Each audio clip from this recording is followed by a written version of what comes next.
Mari kita berdoa.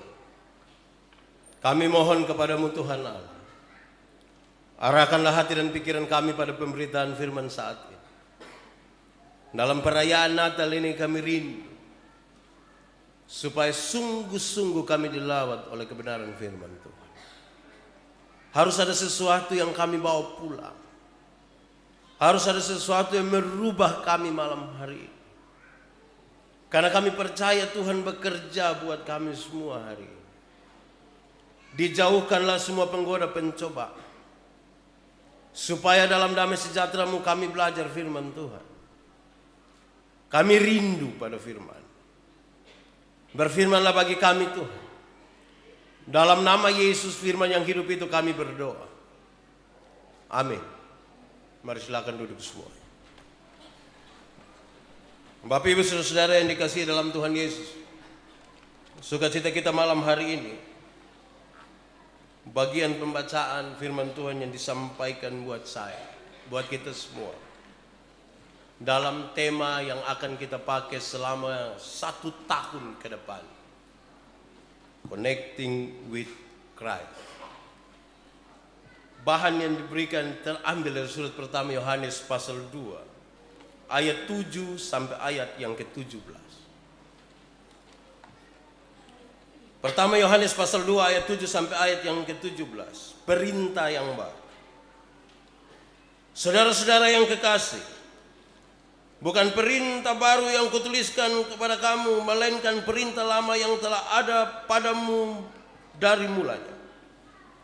Perintah lama itu ialah firman yang telah kamu dengar.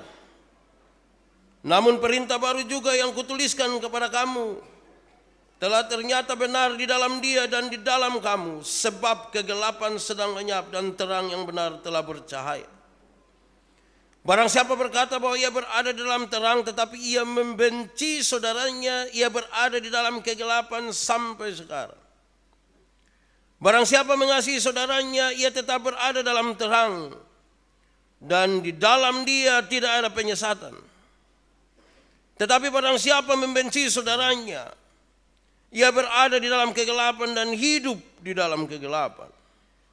Ia tidak tahu kemana ia pergi, karena kegelapan itu telah membutakan matanya.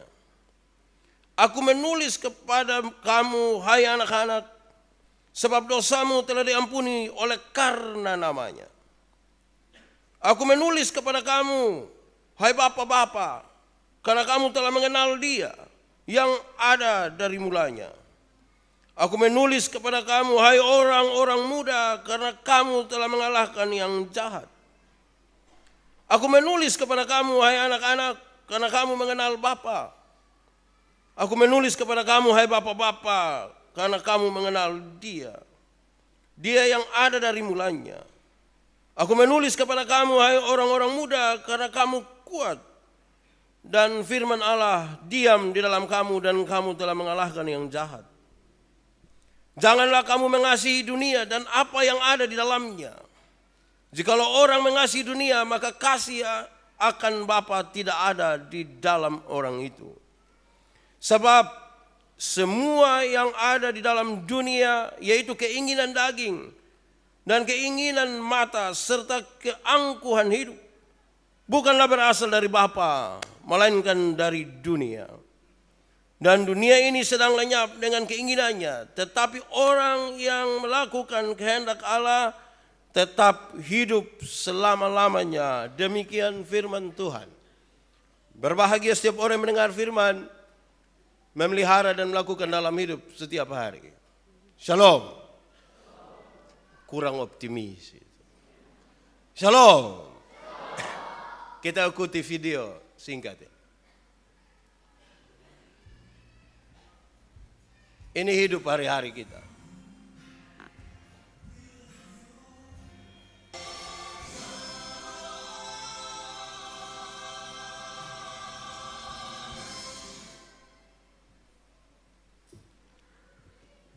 Bapak Ibu Saudara, Tuhan ada di antara kita. Di tengah-tengah kita dalam semua hal yang kita lakukan. Persoalan terbesarnya adalah kita terhubung dengan Dia atau tidak. Kita beraktivitas rohani belum tentu terhubung dengan Tuhan. Kalau begitu saudara-saudara, dalam peristiwa sukacita Natal malam hari ini, dalam semangat di mana kita membangun hubungan dengan Tuhan, saya ajak kita merenungkan beberapa hal yang menarik ini. Pertama, saudara, setiap kali Natal bayangan saya pindah ke masa lalu. Saya mau ajak saudara juga untuk sedikit mengenang masa lalu saudara. Setiap tahun ketika ada perayaan Natal. Saya ingat ketika masih kecil dulu di kampung. Natal itu adalah sebuah kisah tanpa masalah bagi kami anak-anak. Waktu itu masih kecil di kampung, Natal itu menjadi waktu yang paling enak dinantikan. Natal itu hanya bicara tentang kue di antara kami ini. Kami tinggal di kampung itu jarang makan kue. Kue basah jarang. Kecuali kalau ame biskuit kau celup di teh. Basah. Kue paling bagus itu kue taro-taro dulu. Dan kue-kue yang bolu lah, tar lah, kek lah itu jarang makan kecuali pada waktu Natal. Itu kisah tentang kue dan kisah itu indah tanpa masalah. Semoga ada di antara ini yang sama seperti saya juga dulu. Kedua, saudara-saudara, saya ingat ketika saya melayani di Alor.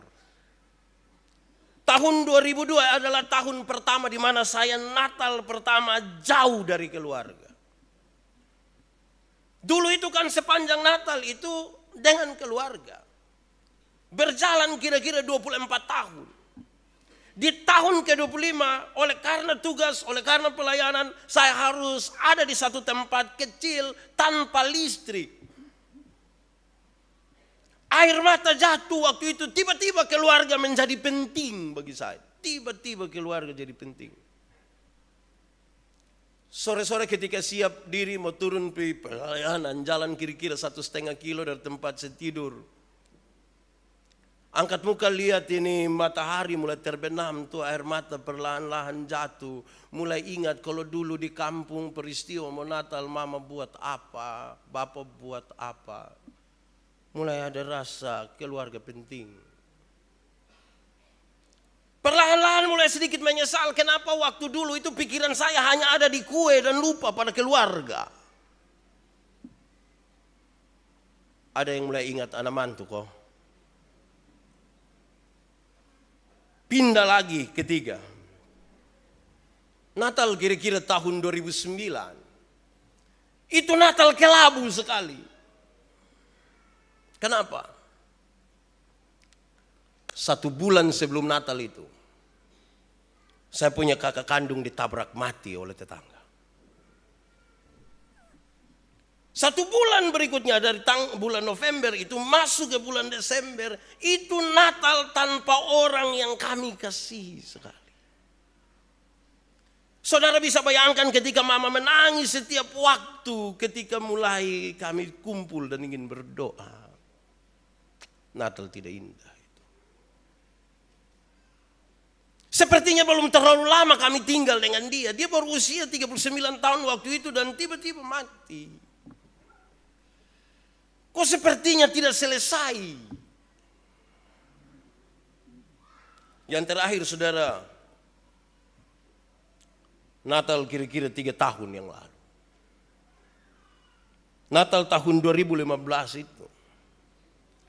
Ketika 2015 bulan Juli Bapak meninggal, Bapak mati. Natal itu kemudian membuat kami harus Natal sendiri. Kami anak-anak mengganti peran Bapak. Belajar untuk mulai panggil saudara. Belajar untuk berkumpul bersama-sama. Belajar untuk datang dan ketemu kakak, adik, ipar, seterusnya. Peran-peran mulai diganti. Kalau saudara ikuti perlahan-lahan mulai dari hidup tanpa masalah, ikut yang enak-enak, yang biasa-biasa. Saya tadi lihat anak-anak main itu bareng goyang-goyang. Saya pikir memang tidak ada masalah. Dong hanya bangun, diri. Bosan tunggu 20 tahun dari sekarang kamu akan berpikir seperti saya. Kira-kira begitu. Saudara, kita tinggal di dalam dunia. Tapi pembacaan tadi buat kita sedikit was-was. Kenapa saudara? Mungkinkah manusia akan memutuskan hubungan dengan dunia? Mungkinkah manusia itu hidup tidak di dalam dunia ini? Mungkinkah begitu? Ini sebuah dilema saudara. Kenapa? Sebab sikap membenci dunia. Saya mau bawa kita pada dilema ini dulu. Nanti habis begitu bicara ini. Sikap membenci dunia secara spiritual adalah sebuah masalah. Ulang. Sikap membenci dunia secara spiritual adalah sebuah masalah. Kenapa saudara? Kalau kita belajar dari Alkitab, Yohanes pasal 3 ayat 16. Karena begitu besar kasih Allah akan dunia ini. Allah mengasihi dunia. Bagaimana sekarang saya akan mengambil sikap untuk membenci dunia? Membenci apa yang Tuhan kasihi adalah sebuah persoalan yang serius. Karena itu saya bilang kepada saudara, bahwa sikap membenci dunia secara spiritual bermasalah. Itu dulu satu. Yang penting saudara terganggu di situ dulu. Karena Tuhan mengasihi dunia. Bagaimana saya akan membenci dunia yang Tuhan kasihi? Kalimat lanjutannya menarik. Sekalipun dunia menolaknya, tetapi kasih Allah terlebih besar dari penolakan dunia kepadanya. Dunia menolak Tuhan, tapi kasihnya lebih besar dari penolakan dunia kepada Tuhan. Tadi saya bilang ini sebuah dilema. Secara spiritual kita masuk pada masalah. Saudara, saya mau ambil satu ayat. Ini ayat akan menolong kita perlahan-lahan menuju kepada tema ini. Saya dikasih waktu 40 menit. Saya biasa panjang, ini 40 menit saya jaga. Saudara, Yohanes pasal 1 ayat 10. Nando bantu. Injil Yohanes pasal 1 ayat 10. Lama. Kita baca sama-sama. 1, 2, 3. Ia telah ada dalam dunia dan dunia dijadikan olehnya, tetapi dunia tidak mengenalnya. Sekali lagi sama-sama. 1, 2, 3. Ia telah ada di dalam dunia dan dunia dijadikan olehnya, tetapi dunia tidak mengenalnya. Saudara, dalam satu ayat yang pendek itu ada 3 kali disebutkan kata dunia. Tapi artinya berbeda sekali. Dalam satu ayat yang pendek tadi menurut Injil Yohanes pasal 1 ayat 10. 3 kali disebutkan nama dunia dengan arti yang berbeda. Anak kalimat yang pertama tertulis, ia telah ada di dalam dunia. Kata dunia dipahami sebagai sebuah keadaan fisikal. Bagaimana adanya dunia sekarang ini dengan seluruh ciptaan termasuk manusia di dalamnya. Ia telah ada dalam keadaan fisik itu. Ada batu, ada kayu, ada ayam, ada sapi, ada babi, ada sei babi, ada baju, ada telepon, ada semua. Ada manusia, ada laki-laki, ada perempuan. Dan Tuhan telah ada di situ. Itu kata pertama dalam anak kalimat pertama menurut ayat itu. Kedua, anak kalimat yang kedua berkata begini. Dunia itu yang tadi secara fisikal itu ada. Dunia itu dijadikan olehnya. Dunia itu dijadikan olehnya. Dalam hal ini kita pahami bahwa dunia ini dipahami dan diimani sebagai ciptaan ciptaan Allah. Saya mau tanya, saudara percaya kalau dunia ciptaan Allah? Dunia ciptaan Allah, amin. Betul-betul amin. Saudara tidak amin juga, memang betul dunia ciptaan Allah. Dunia adalah ciptaan Allah. Allah menciptakan dunia ini dengan cinta kasih yang besar. Melalui sebuah kreativitas ilahi yang luar biasa dan sangat menakjubkan. Dia berfirman dan semua jadi di dalam dunia. Dalam hal ini saudara harus setuju ketika saya bilang dunia punya makna positif, bukan negatif. Karena dunia ini Tuhan yang ciptakan. Dengan semua penuh cinta, dengan kreativitas ilahi yang luar biasa. Positif kan? Ketiga ini yang menarik, menuju kepada tema ini. Anak kalimat ketiga mengatakan, tetapi dunia tidak mengenalnya. Beke tondok agak susah, ini bangku dong kasnain. Kalau tidak ada berarti beta pele ini bunga. Saudara, anak kalimat yang ketiga, tetapi dunia tidak mengenalinya.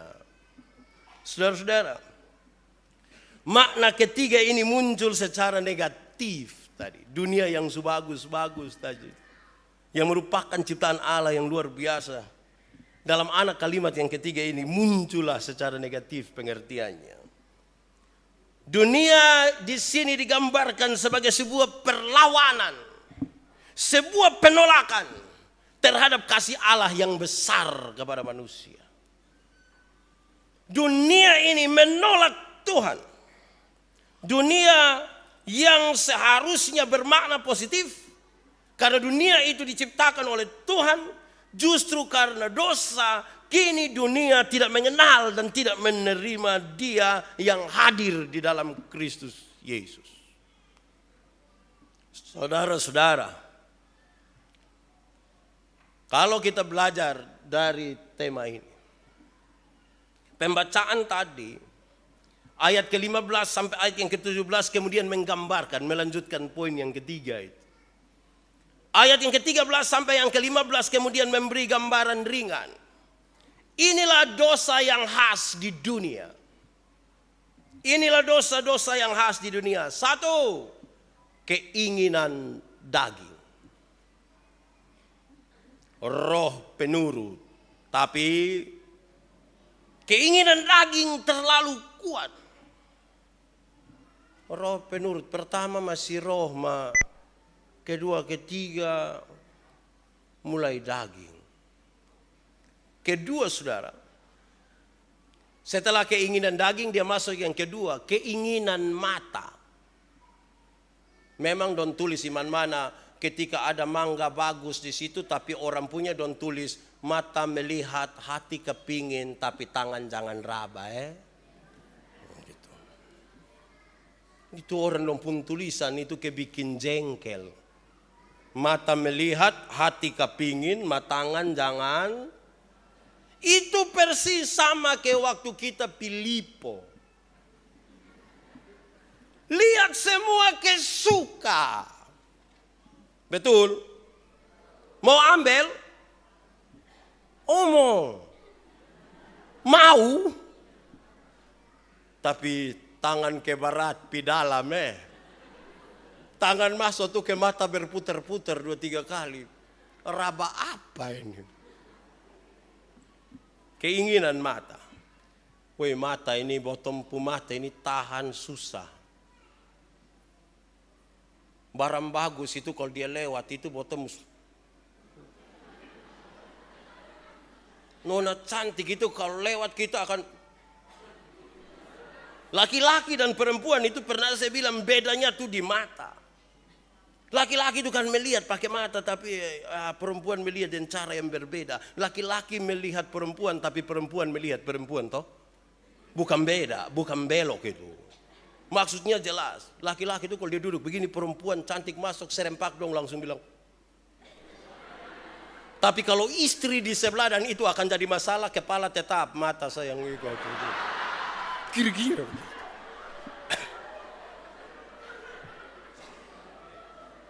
Tapi perempuan melihat perempuan. Perempuan tuh kalau duduk sama-sama tiba-tiba laki-laki ganteng satu masuk gitu, don't tidak terlalu peduli lah. Ada 1-2 ribu tapi ringan lah.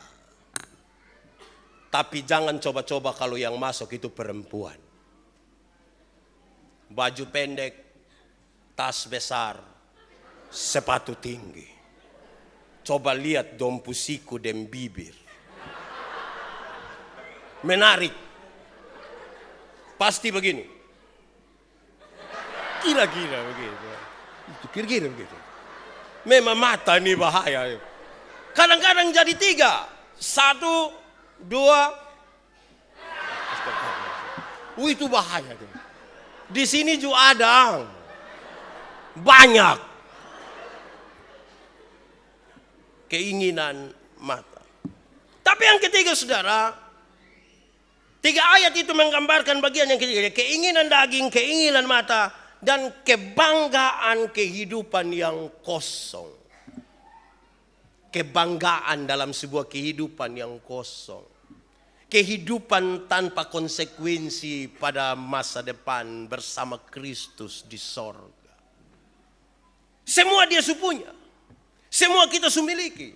Bahkan kita sampai pada satu titik tidak ada lagi kebutuhan. Kok saya mau cari untuk apa? Saya mau cari untuk apa? Semua ada. Saya mau cari. Kebanggaan tapi kosong. Tanpa makna. Karena segala sesuatu akan berakhir di situ. Kira-kira itu 3 hal yang coba digambarkan. Saudara-saudara. Karena ini Yohanes menulis dia dalam konteks Efesus.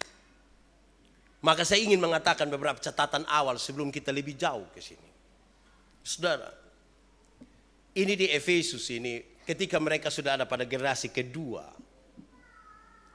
Itu menarik saudara. Kenapa jemaat di generasi kedua di Efesus, beberapa orang mulai merasa bahwa aturan gereja itu adalah sebuah beban.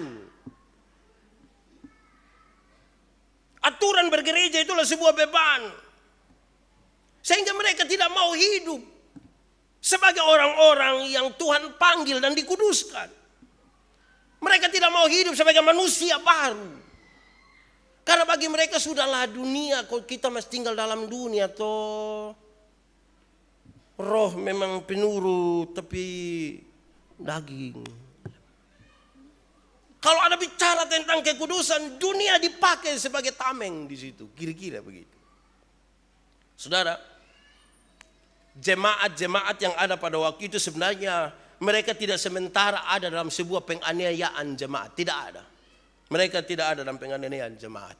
Tidak ada orang dari luar yang ingin menghancurkan mereka. Tetapi saudara, mereka sementara hidup dalam sebuah godaan yang serius. Godaan duniawi yang serius. Apa itu? Kalau kita baca selesai Injil Yohanes, surat pertama Yohanes, kita temukan saudara-saudara adalah sebuah kesulitan besar. Bukan karena ada sesuatu dari luar jemaat yang ingin menghancurkan iman Kristen mereka. Tetapi ada orang di dalam jemaat yang berpikir sebenarnya untuk memperbaiki, tetapi justru merusak dan menjerumuskan mereka. Masalah apa itu? Ada 4. 1.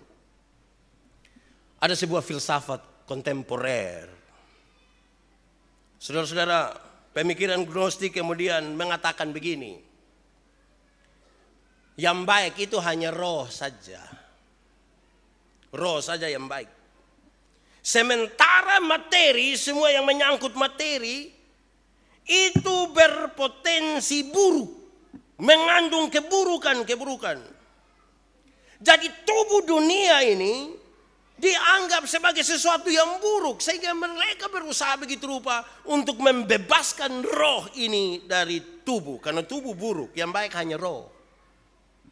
Bagaimana sekarang kita hidup roh jalan sendiri, tubuh jalan sendiri. Tapi kira-kira itu yang mulai terjadi di tengah-tengah jemaat di Efesus. Bagi mereka ini roh, tubuh itu tidak penting.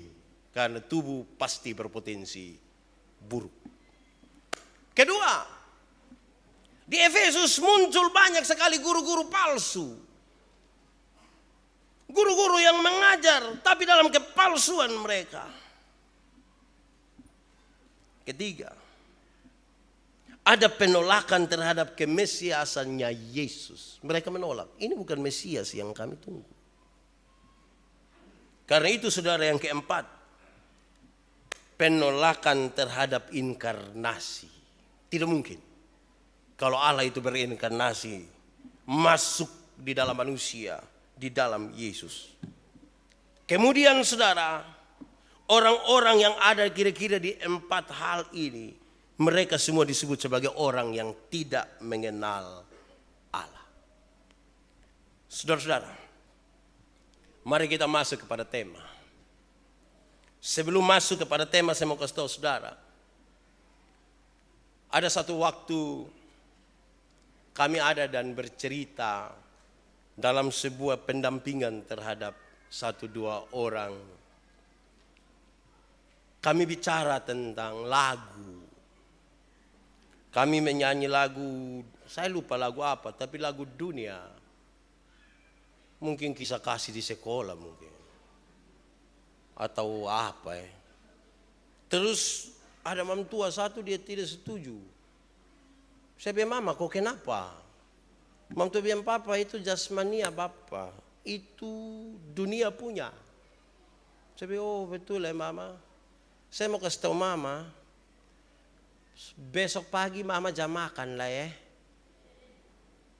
Lihat kok cere sudah. Karena makan dan menikah itu jasmania. Itu dunia punya itu. Mama lebih baik hidup di roh saja. Kira-kira dia pun kisah saudara tangkap begitu. Dalam 1 tahun pelayanan ke depan, pelayanan dan semua yang ada terjadi di Gemit Agape Kupang akan dalam konteks tema ini. Terhubung dengan Kristus. Terhubung dengan Kristus.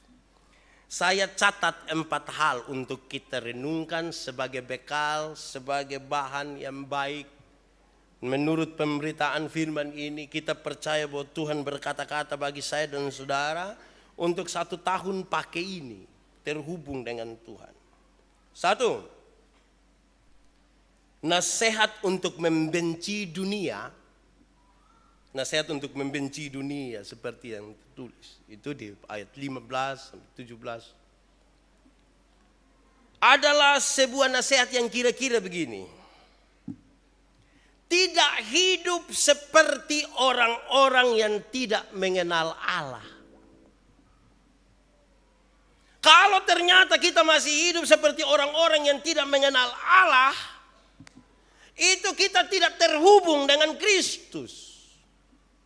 Orang-orang yang tidak mengenal Allah tadi dibedakan dalam 4. 1, bikin filsafat yang membuat seolah-olah tubuh dan roh itu sesuatu yang berbeda sekali dan tidak punya pengaruh. Bahkan berusaha untuk memisahkan roh dari tubuh. Kalau ternyata saya dan saudara adalah guru-guru palsu, kita tidak terhubung dengan Kristus. Bahwa kalau ternyata ada penolakan terhadap kemesiasan Yesus sekaligus juga penolak inkarnasi, kita adalah orang-orang yang tidak mengenal Allah. Itu berarti kita tidak terhubung dengan Allah. Dalam kaitan dengan itu saya ingin mengatakan begini. Pembacaan tadi dengan jelas mengatakan, nanti pula baca ulang. Tidak membenci manusia-manusia yang hidup dalam dunia. Orang yang terhubung dengan Kristus itu orang tidak membenci manusia-manusia yang tinggal di dalam dunia. Kenapa? Karena kita masih tinggal di dalam dunia. Jadi kalau satu tahun perjalanan ke depan dan nanti harusnya terus, tapi kan ini kita bicara tema 1 tahun. Mereka yang membenci manusia-manusia, apakah saudara, apakah tetangga, apakah siapapun, itu kita tidak terhubung dengan Kristus. Karena siapa yang terhubung dengan Kristus tidak membenci sesamanya. Amin. Berikut. Membenci dunia itu Berarti tidak melepaskan diri dari dunia dan semua persoalan dunia. Jadi bukan karena kita sudah hidup di hadapan Tuhan, jadi sudah tidak usah lagi urus dunia. Besok dunia kiamat. Ini hari kas tinggal semua. Toko tutup, berhenti jadi guru, berhenti jadi pendeta, semua tidak usah urus dunia karena besok dunia kiamat. Itu hari tahun 2012 bilang dunia mau kiamat. Kami pu orang don jual rumah, jual tanah pi Bandung, tidak jadi kiamat. Dom pulang datang baru pelan-pelan tidak jadi tolong.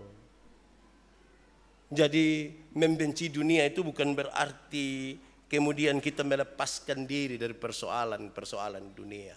Tetap akan ada masalah rumah tangga, tetap akan ada masalah dalam persekutuan bersama, tetap akan ada masalah pekerjaan, tetap akan ada masalah jodoh, tetap akan ada masalah ini itu, silakan. Tapi yang punya hubungan dengan Kristus, mereka terus akan berjuang di dalamnya. Berikut, karena itu saudara-saudara, membenci dunia itu tidak berarti melarikan diri dari dunia. Tidak melarikan diri dari dunia. Kok dunia satu sama? Mau pi mana? Kalau ada masalah, jangan cepat-cepat pilih libai. Itu mau melarikan diri dari dunia. Saya pernah bilang kepada saudara, saya kadang-kadang ini orang dong omong terlalu di dunia sampai terlalu di surga sampai lupa bahwa dia ada tinggal di dunia.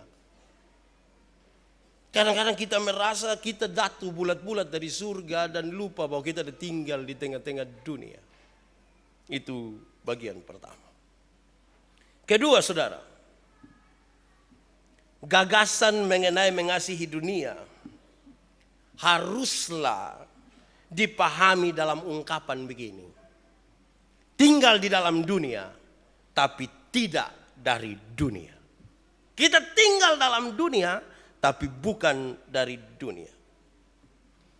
Itu berarti, kalau kita tinggal dalam dunia, tapi bukan dari dunia, berarti ada sikap aktif dan terlibat di dalam dunia. Sikap aktif dan terlibat di dalam dunia. Kecuali kalau sudah toh, sudah di kursi roda, sudah apa, dan jangan terlalu aktif lagi.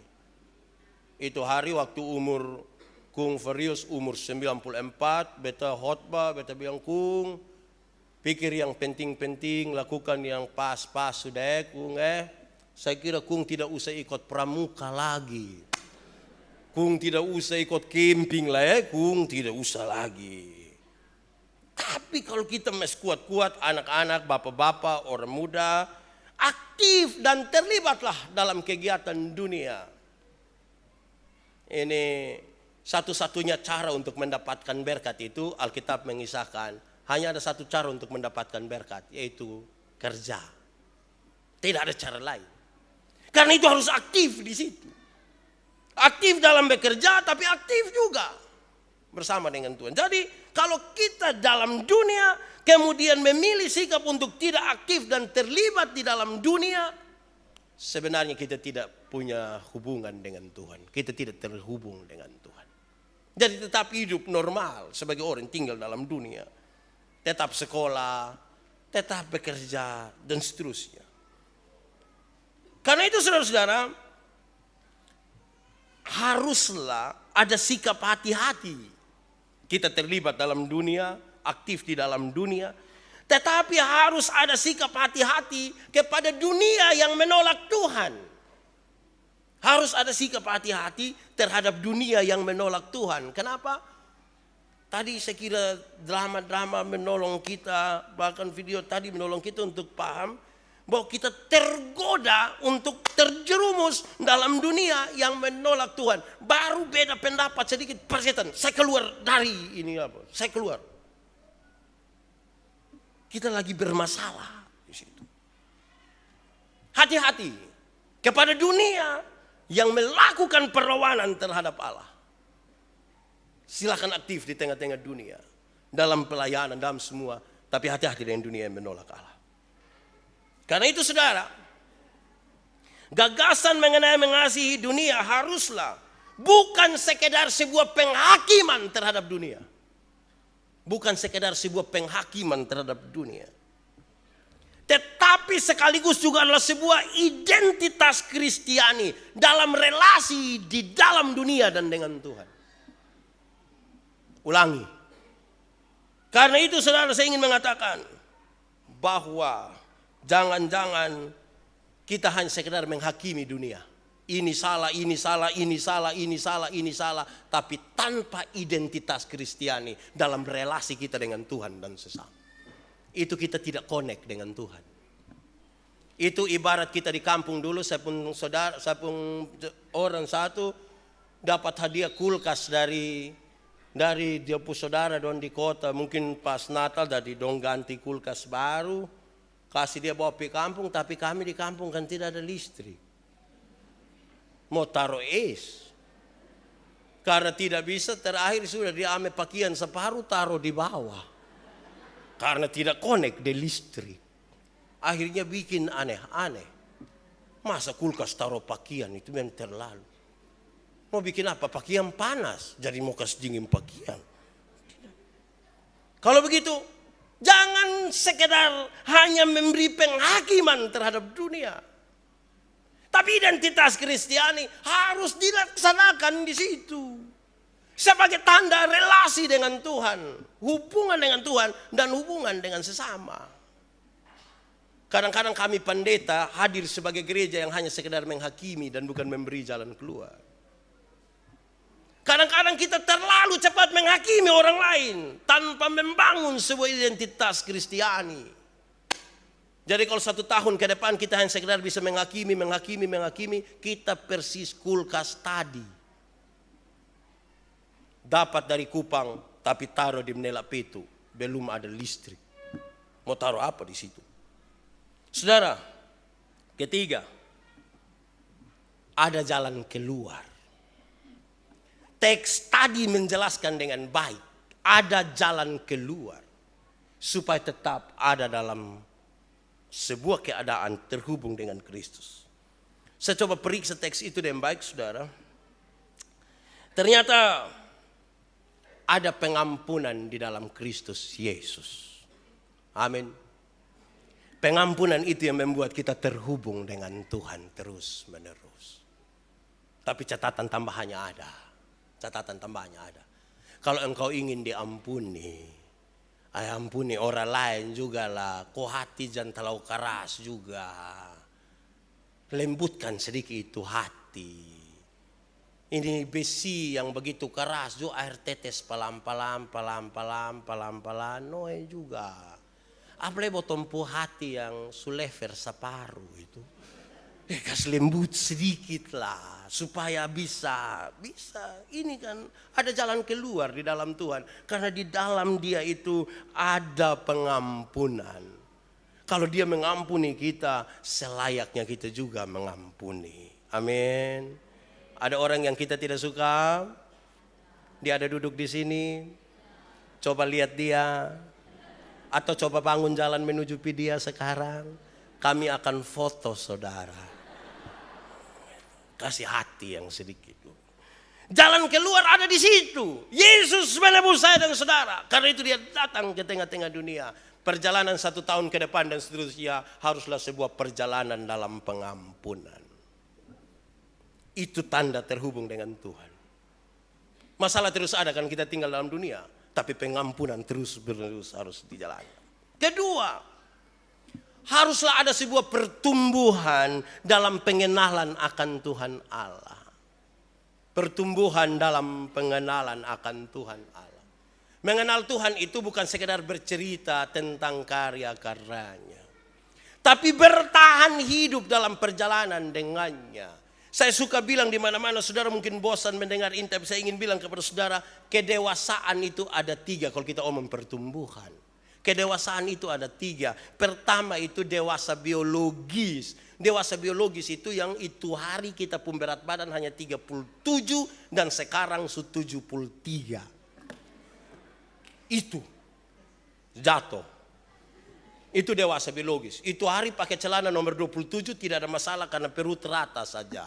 Sekarang perut kayak ada 3. Satu di sini, satu lagi, satu lagi. Itu dewasa biologis. Tunggu Ini karena ada connecting, makanya dia menyala. Kalau putus tidak menyala toh. Ya. Begitu.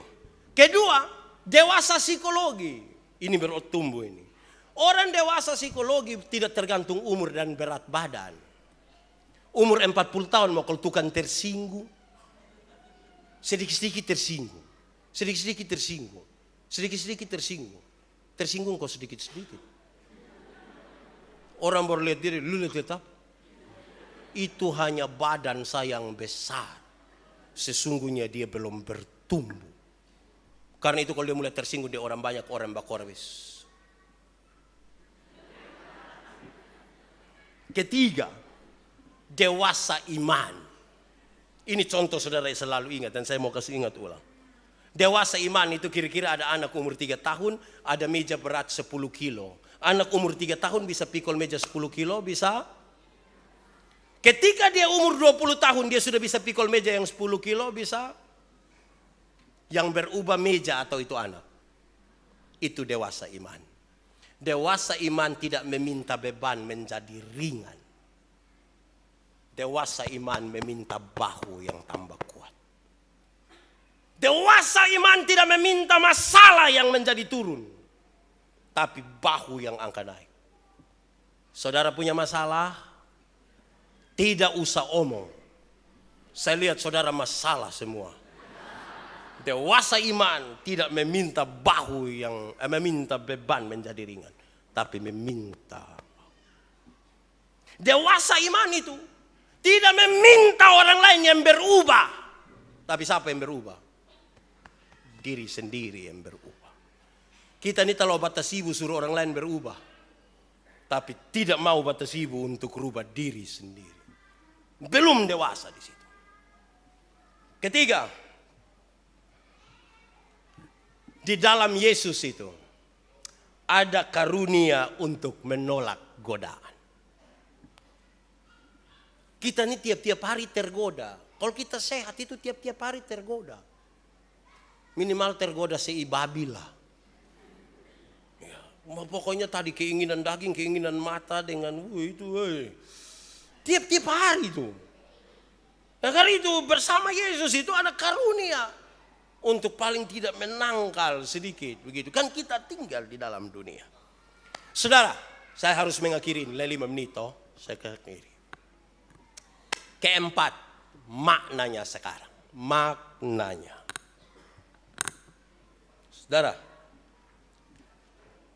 Natal itu. Peristiwa malam ini. Itu sebuah tuntunan dalam hubungan dengan Kristus. Kenapa saya perlahan-lahan di tuntunan? Karena seringkali kita jadikan Natal sebagai tontonan. Sama-sama 1, 2, 3. Tuntunan.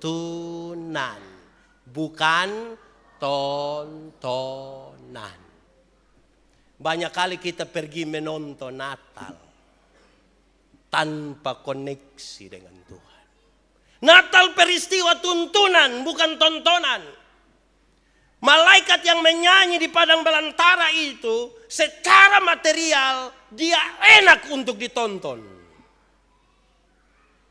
Kok malaikat berarti suara bagus, muka bagus, baju bagus. Menyanyi di hutan pada para gembala. Masa dong tidak pinonton. Secara material enak untuk ditonton. Tapi Natal bukan peristiwa tontonan. Tapi apa? Kalau saudara ada pada perayaan Natal apapun, saudara tidak menyelenggarakan sebuah tontonan. Supaya mendapatkan kepuasan.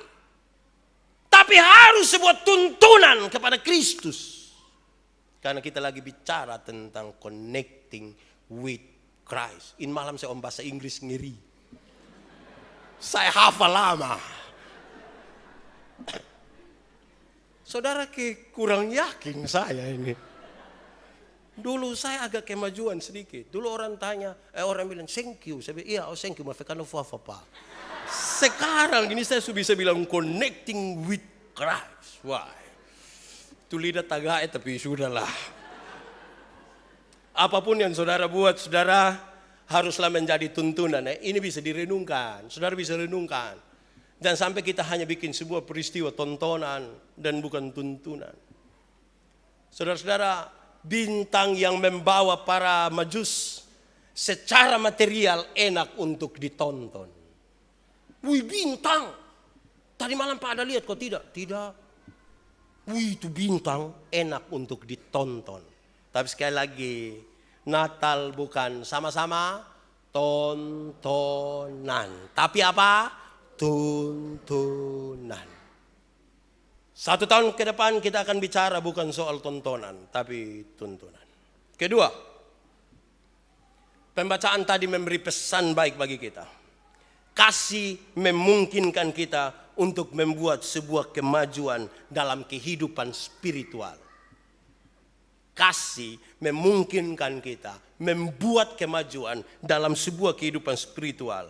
Sementara kebencian membuat kehidupan spiritual menjadi mundur. Kalau ada kasih, kita dituntun untuk pengembangan spiritual. Tapi kalau yang dominan adalah kebencian, spiritualitas kita mundur. Kalau begitu, pakai kasih menuntun kita pada pengembangan spirit. Kalau kebencian menarik kita ke belakang, membuat spirit kita menjadi turun. Ketiga, kasih membuat orang berjalan di dalam terang. Kasih itu menuntun orang berjalan dalam terang. Kasih itu tanda terhubungnya kita dengan Tuhan. Tapi kebencian membuat orang tinggal dalam kegelapan. Tadi pembacaan itu menarik. Orang yang tinggal dalam kegelapan, dia tidak tahu mau pergi kemana. Karena dia akan meraba-raba dalam gelap. Makanya pernah saya bilang kepada saudara, saya berkhotbah tentang doa Bapa kami. Saya bilang, malam itu gelap. Karena gelap maka berabad-abad lamanya orang timur di TTS selalu bilang PKK. PKK lek nanesa, poe kalan-kalan. Raba sembarang. Karena dia tinggal di dalam gelap. Ada yang anggota PKK di sini. Kalau kasih menuntun kita tinggal dalam terang. Kalau gelap tidak. Saya pernah bilang, saya ingat saya pun bapak nasihat saya. Anak, jangan jalan malam. Saya bilang, kok kenapa? Bapak bilang, karena setan suka daun muda. Saya bilang, apa? Memangnya setan suka lalapan? Bapak bilang, anak kecil saya omong. Saya bilang, Bapak minta maaf. Setan yang suka daun muda itu setan dulu Bapak. Setan sekarang ini mau daun muda, kok daun tua, kok daun kering, kok dia bawa semua. Yang tua dong sekarang ini juga berat. Yang tua sekarang berat kok tidak? Anda mengatakannya.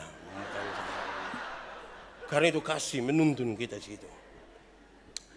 Terakhir. Menjadi kesimpulan bagi semua. Tapi kalimatnya tidak bisa pendek. Pada saya rencana bikin kalimat pendek supaya saudara bisa muat di status sambil colek saya begitu. Tapi ini panjang. Saya ingin saudara dengar perlahan-lahan bagian terakhir ini. Seseorang yang meletakkan dirinya pada tujuan-tujuan duniawi, pada cara-cara duniawi, pasti tidak akan ada masa depan. Ulang. Seseorang yang meletakkan dirinya pada tujuan-tujuan duniawi, pada cara-cara duniawi, pasti tidak ada masa depan. Tetapi seseorang yang menjadikan Yesus sebagai pusat, Seseorang yang punya hubungan dengan Yesus Kristus, kehidupannya telah memberikan dirinya kepada hal-hal yang berlangsung hari ini sampai kepada kehidupan kekal di sorga. Saudara harus memilih malam ini. Meletakkan dirimu pada cara-cara duniawi. Kita tidak ada masa depan. Masa depan itu kita tidak bicara soal nanti kita tidak ada lagi, bukan. Masa depan kita bicara tentang sorga bersama Kristus. Kalau begitu, seseorang yang menjadikan Yesus sebagai pusat, yang terhubung dengan Kristus, kehidupannya telah memberi dirinya kepada hal-hal yang berlangsung sampai kepada kehidupan kekal di sorga. Beraktivitaslah dalam dunia, dalam hubungan dengan Kristus yang menuntun pada jalan-jalan kekekalan. Kita tunduk kepala di hadapan Tuhan Allah.